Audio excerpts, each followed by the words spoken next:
5 दिसंबर 1985 के दिन कैलिफोर्निया के एनाहेम सिटी में डिज्नीलैंड ने एक इवेंट ऑर्गेनाइज किया जिसका नाम था स्काई फेस्ट 1985। ये इवेंट वॉल्ट डिज्नी के 84th बर्थडे और डिज्नीलैंड की 30th एनिवर्सरी को सेलिब्रेट करने के लिए ऑर्गेनाइज किया गया। इसकी मेन हाईलाइट ये थी कि यहाँ 1 मिलियन यानी 10 लाख से भी ज्यादा हीलियम फील्ड बलून्स को रिलीज किया गया। ये सीन असल में काफी खूबसूरत था। इसी के साथ स्काई फेस्ट इवेंट ने Guinness book of world record में अपना नाम दर्ज कराया, एक ही बार में सबसे ज्यादा बलून्स रिलीज करने के मामले में।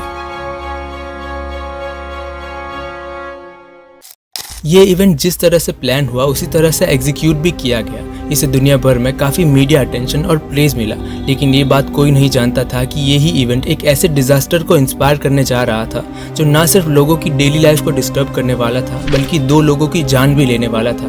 मैं बात कर रहा हूँ 1986 में हुए क्लीवलैंड बलून डिजास्टर की, जिसे हिस्ट्री में एक ऐसे इवेंट के तौर पर याद किया जाता है जिसे चैरिटी के लिए ऑर्गेनाइज किया गया, लेकिन इसी से काफ़ी ज़्यादा प्रॉब्लम्स भी क्रिएट हुई।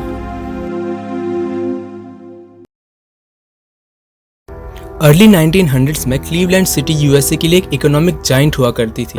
जॉन रॉकफेलर की स्टैंडर्ड ऑयल कंपनी के हेडक्वार्टर्स यहीं हुआ करते थे, जो कि यूएस के 90% ऑयल रिफाइनरीज को कंट्रोल करते थे। कई स्टील मिल्स और ऑटोमोटिव प्लांट्स क्लीवलैंड में ही थे, जिससे कई यूरोपियन इमिग्रेंट्स यहाँ काम की तलाश में आते थे। 1920 तक क्लीवलैंड अमेरिका की 5वीं सबसे बड़ी सिटी थी, लेकिन रैपिड इंडस्ट्रियलाइजेशन की होड़ में क्लीवलैंड अपने इंफ्रास्ट्रक्चर को भी आउटपेस करने लगा। 1929 की जोनिंग लॉज में अब कुयाहोगा रिवर के किनारे भी फैक्ट्रीज बनाने की परमिशन दी जाने लगी, जिससे कई हार्मफुल लिक्विड्स इस नदी के पानी में छोड़े जाने लगे, जो कि अल्टीमेटली क्लीवलैंड को ही नुकसान पहुंचाने वाला था। 1950 से लेकर 1970 तक क्लीवलैंड की 24% पॉपुलेशन यहां से पलायन कर चुकी थी। कई बड़ी कंपनीज की फैक्ट्रीज भी यहां बंद होने लगी। इससे कई सारी नौकरियां गई और अनएम्प्लॉयमेंट रेट 12% हो चुकी थी, जो कि नेशनल एवरेज से डबल थी। 22 अगस्त 1969 के दिन कुयाहोगा रिवर में आग शुरू हुई, जिसकी वजह थी सालों से हो रहा पोल्यूशन। इस आग को मीडिया में काफी ज्यादा एक्टिवली कवर किया गया और इस बात पर जोर दिया गया कि किस तरह क्लीवलैंड एनवायरनमेंट को जरा भी महत्व नहीं देता। कुयाहोगा की तरह ही लेक ईरी भी काफी पोल्यूटेड हो गया था। यहाँ की सारी मछलियां मारी जा चुकी थी। 1970 में इस लेक के सेंट्रल बेसिन को बायोलॉजिकली डेड डिक्लेयर किया गया, क्योंकि यहाँ ऑक्सीजन लेवल 1 मिलीग्राम पर लीटर से भी नीचे पहुंच गया, और इसी वजह से क्लीवलैंड को काफी इनफेमस निकनेम मिला, जो कि था a mistake on the lake. 15 दिसंबर 1978 के दिन क्लीवलैंड यूएस की पहली मेजर सिटी बनी, जो कि 1929 के ग्रेट डिप्रेशन के बाद अपने डेट को चुका नहीं पाई, जिसने सिटी के रेपुटेशन को और भी नुकसान ही पहुंचाया। इसके सालों बाद भी ये रेपुटेशन सुधर नहीं पाई, और इसी वजह से क्लीवलैंड के लोगों को भी रिस्पेक्ट की जरूरत महसूस होने लगी। क्लीवलैंड के लोग चाहते थे कि उनके शहर को भी एक रेप्यूटेड सिटी के तौर पर देखा जाए, और इसी को अचीव करने के लिए यूनाइटेड वे ऑफ क्लीवलैंड, जो कि एक चैरिटी ऑर्गेनाइजेशन था, उसने इंस्पिरेशन ली डिज्नीलैंड के स्काई फेस्ट इवेंट, जो कि 5 दिसंबर 1985 के दिन हुआ था। उन्होंने देखा कि किस तरह 1 मिलियन बलून्स को रिलीज करने से उन्हें दुनिया भर में मीडिया अटेंशन मिली और इतनी तारीफ भी हुई।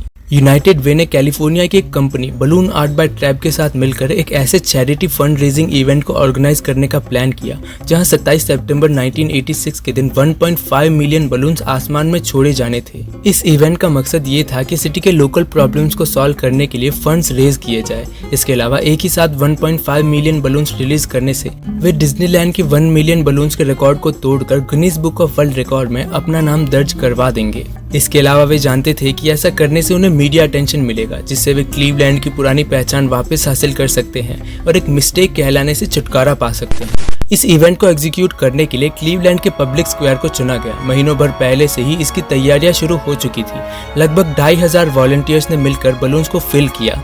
रिलीज होने से पहले बलून को होल्ड करने के लिए एक फुटबॉल फील्ड के साइज के नेट को यूज किया गया। 27 सितंबर को दोपहर 1:50 पर ये सारे बलून्स रिलीज हुए और हर कोई इस सीन को देखते रह गया।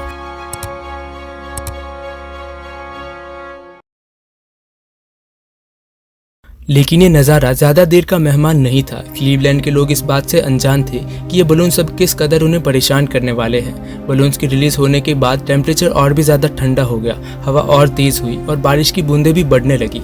क्योंकि हीलियम ठंडे मौसम में सिकुड़ने लगता है, इन सारे बलून्स का प्रेशर कम होने लगा और ये ज़मीन की तरफ आने लगे।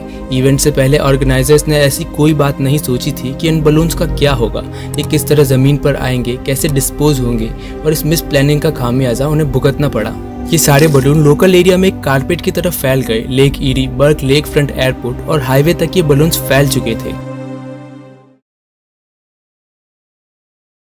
26 सितंबर यानी इवेंट के एक दिन पहले रेमंड ब्राइडरिक और बर्नार्ड सुल्जर नाम के दो फिशरमैन लेक ईरी में फिशिंग करने के लिए गए। वे देर रात तक वापस नहीं लौटे, जिससे उनकी मिसिंग होने की कंप्लेन लिखवाई गई। यूएस कोस्ट गार्ड के द्वारा इन दोनों फिशरमैन का सर्च ऑपरेशन जारी था, लेकिन क्योंकि 27 सितंबर के दिन ये सारे बलून्स लेक की सतह पर बिछ चुके थे, इसलिए गार्ड्स के लिए इस सर्च ऑपरेशन को एग्जीक्यूट कर पाना ऑलमोस्ट इम्पॉसिबल हो गया और इस ऑपरेशन को कॉल ऑफ कर दिया गया। इसके 2 दिन बाद दोनों की लाश लेक के किनारे मिली। इन दोनों की फैमिलीज ने यूनाइटेड वे पर लॉ सूट फाइल किया कि इस बलून फेस्ट की वजह से रेमंड और बर्नार्ड की मौत हो गई। इसके अलावा हाईवेज पर ये बलून डेब्रीज की तरह बिहेव कर रहे थे और ड्राइवर्स के विजन को ब्लॉक कर रहे थे, जिससे कई सारे कार एक्सीडेंट्स हुए और इन एक्सीडेंट्स में भी कई लोग इंजर्ड हुए और यूनाइटेड वे पर लॉ सूट्स फाइल किए। इन बलून्स की वजह से एनवायरनमेंट को भी काफी ज्यादा नुकसान पहुंचा, क्योंकि ये बलून लेटेक्स मटेरियल के बने थे। इनके डिकम्पोज होने में 6 महीने से 4 साल जितना समय लगता है। ये बलून चारों तरफ फैल चुके थे, जिससे कई पक्षी या फिर जानवर इसे खाना समझकर खाने लगे। इस इवेंट को ऑर्गेनाइज किया गया था फंड्स रेज करने के लिए, लेकिन इवेंचुअली इस इवेंट की वजह से यूनाइटेड वे को कोर्ट केस सेटलमेंट में पैसे देने पड़े। Guinness book of world record में इस इवेंट का नाम दर्ज हुआ, लेकिन इसके बाद हुई ट्रेजेडी की वजह से इस रिकॉर्ड को अबॉलिश कर दिया गया। क्लीवलैंड के लोगों ने इस इवेंट को ऑर्गेनाइज किया था अपने शहर की रेपुटेशन बढ़ाने के लिए, मिस्टेक ऑन द लेक के टैग को हटाने के लिए, लेकिन अनफॉर्चुनेटली ये इवेंट भी क्लीवलैंड के लिए एक बेइज्जती से ज़्यादा कुछ भी नहीं ला पाया। अगले दिन सुबह की न्यूज़पेपर में एक बार फिर क्लीवलैंड का मजाक बना और बलून फेस्ट 86 एक ऐसा इवेंट बना जिसे क्लीवलैंड के लोग फिर कभी याद नहीं करना चाहेंगे। पहले कहानी थी क्लीवलैंड डिजास्टर की, लेकिन अगर आपको ये वीडियो पसंद आया तो आप इस चैनल के और वीडियोस को एक्सप्लोर कर सकते हैं जो कि स्क्रीन पर दिखाए जा रहे हैं। आज के इस वीडियो में बस इतना ही।